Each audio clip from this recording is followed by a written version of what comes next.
はい、こんにちは。今日はですね、急須の蓋の削り方をね、サクッとやっていきたいと思います。まずね、えーっと、削るのが、こういう、土瓶の蓋なんですね。まあ、土瓶でも急須でもいいんですよ。裏こんな感じです。ここを削っていきます。そして、こう、取っ手があるので、こう、ベタっと伏せると、この取っ手、つまみが当たってしまうので、こういう凹んだ形のシッターを作りますね。これは粘土をボンボンボンと置いて、粘土を削っていくだけです。こうやって、ぐーっと削っていきます。で、ちゃんと平らにしておいて、これでシッターを作ります。そしてそこに置いて削っていく。もうこれだけです。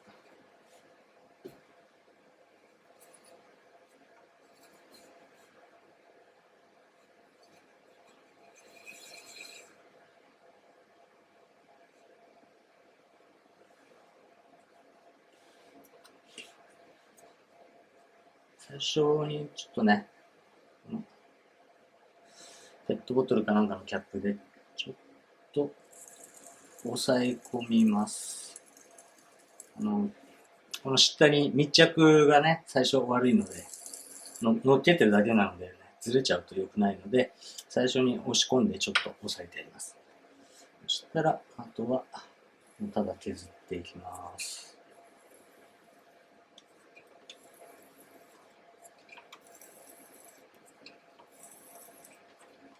ね、削るときは、何回も今までもちょっと解説したと思うんですけど、ちゃんと角を使います。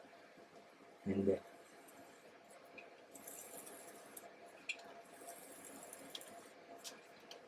ここで横着して面で一気に行こうとすると、特にただこう置いてあるだけだとね、すぐずれてしまうので、ちゃんと点でやっていきましょう。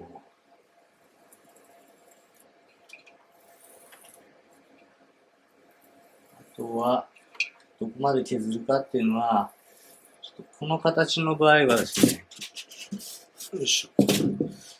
こういう形なので、例えばここ真ん中トントンと叩いても、トントンって叩いても、音がしないんですね。真ん中につまみがあるので。なんでこれはもう大体の深さをあらかじめ覚えておいて、で、目安でもうやってった方がいいでしょう。それしかないですね。まあ、安全策をとって厚めにすればもちろんいいんですけど、あんまりね、厚くしちゃうとそれはそれで、やっぱ、無駄に重たくなるんで。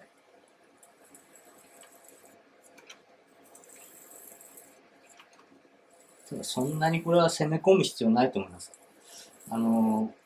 ちょっと重さがあった方が、座りがいいというか、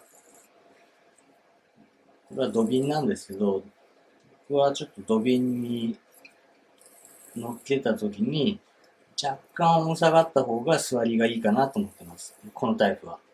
うん、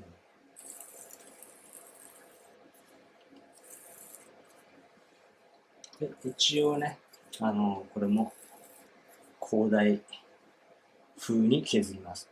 これは後で湯がきするときにね、やっぱこうなってた方が楽ですよね。よし。で、完成と。はい。こんな感じです。はい。以上が、土瓶の蓋の削り方、サクッと動画でした。じゃあまた。バイバイ。いや蓋に穴開けるの忘れてました。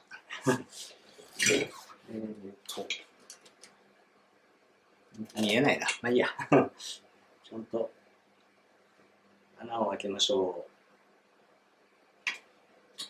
う。よし。